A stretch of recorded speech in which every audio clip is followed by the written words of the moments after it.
Okay, mga bachelor, ready na ba kayong maging social media kings ng ating bayan?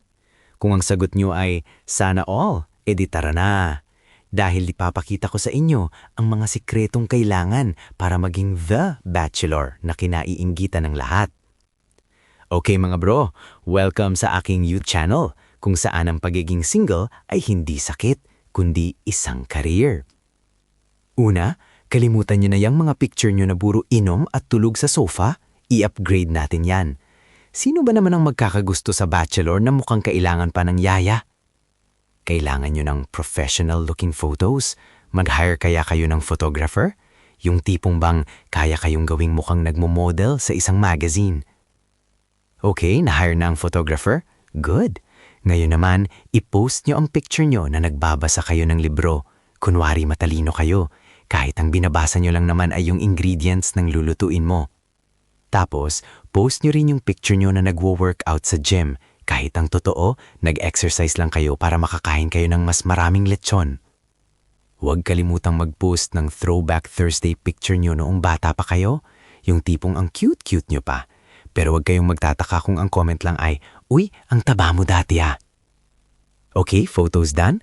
Next, ang bio nyo. Dapat witty at intriguing.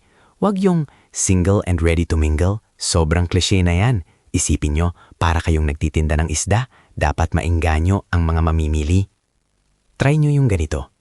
Looking for someone who can tolerate my bad jokes and love for adobo. O kaya, professional Netflix binger. Apply within. O diba? Interesting? Ngayon, ang pinakamahalaga, ang pakikipag-interact sa mga followers.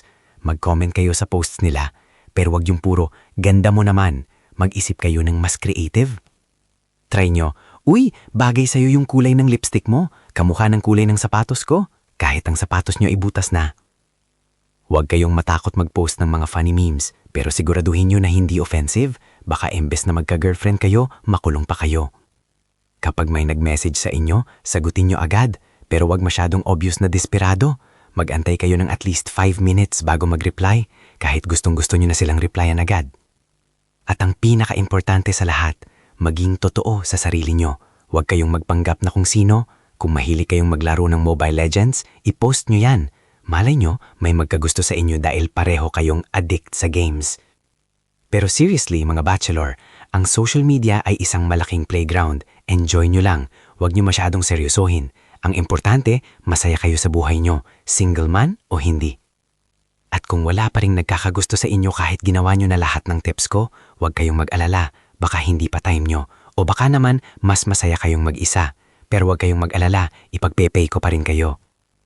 So mga bachelor, hanggang dito na lang. Sana nakatulong ang mga tips ko sa inyo. Huwag kalimutang mag-like, mag-comment at mag-subscribe. At higit sa lahat, maging masaya. Dahil ang pagiging bachelor ay hindi katapusan ng mundo, kundi simula pa lang.